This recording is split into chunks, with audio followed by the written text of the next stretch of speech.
Hey everybody, Sean McGuire here. Choosing the right plan can sometimes not be an easy process. You're not alone if you're confused. I've actually gone through it so many times that I've really wanted to scream and pull out any remaining hair that I might have at times. It's totally normal to be frustrated, but here are a few tips that you might be able to use in your own way of going about doing this. Number one, first thing you really need to do, I would suggest, is understand completely what your needs are. Before you do your research onto the actual insurance policy, take the time to understand what services you might need. What healthcare conditions do you have? What healthcare conditions have been,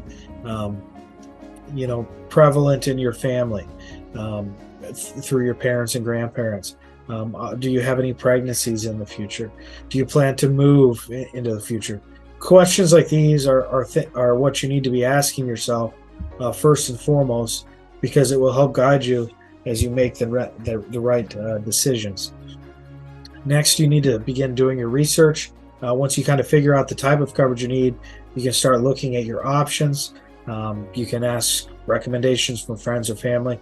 You could also work with a licensed professional in your state, or a navigator, or if you're getting it through your work, perhaps somebody in the human resources department to help answer the questions and make sure you're choosing the right plan for you.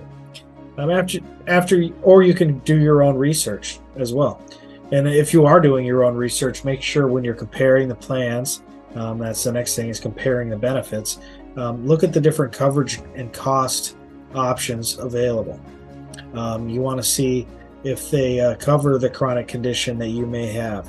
As someone with a chronic condition who requires an expensive drug, I'm always having to pay close attention to the design of these policies to make sure that I'm getting the coverage that I need to make sure that I can keep my treatments under check.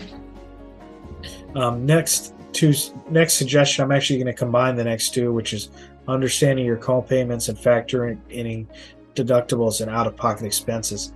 But let me go ahead and explain what they all are. First of all, co-payments are fixed amounts you pay for a service provided by a healthcare provider. So if you go to the doctor, maybe even if you have an emergency room visit, even if your hospital is hospitalized, there could be certain co-payments available for you to have to pay, and they can really range in price.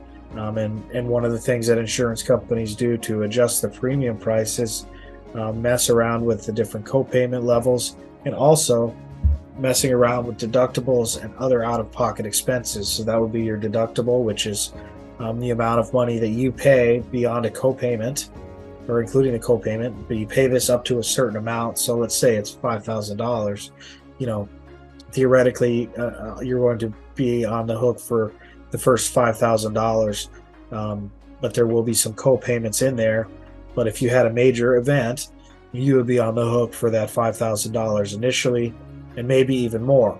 And the reason there could be more is there's a term called maximum out-of-pocket maximum, or out-of-pocket maximum. In the last video, I talked about maximum exposure, and that's this number. You need to look and understand what your maximum exposure is, because that's going to be what you will be on the hook for in a catastrophic event. If you are not going to, hopefully that never happens to you, obviously, but if you're probably not going to utilize services as much, then maybe a high deductible plan might be okay.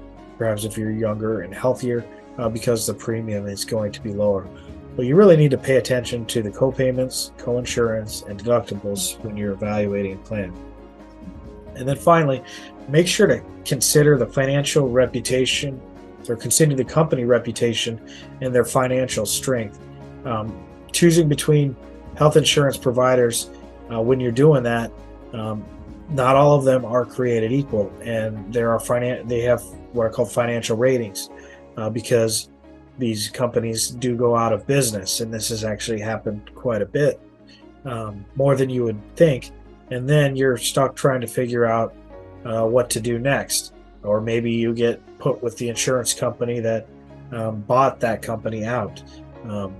Or worst case scenario, maybe that company doesn't have the ability to pay claims. However, I do not know of any cases that I've seen of that being the case, but it could be possible perhaps. So anyways, the bottom line is you really need to consider the financial strength and reputation of these companies when you're making your choices, because the old good adage of you get what you pay for also applies to insurance. So do your homework, track down as much information you can, and make sure to do your due diligence before making your decision.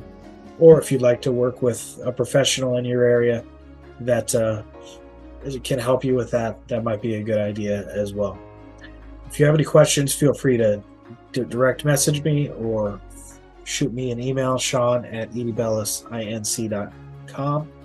I appreciate you taking the time to watch this video. Please hit the subscribe button and share our content if you found it valuable. Have a great day.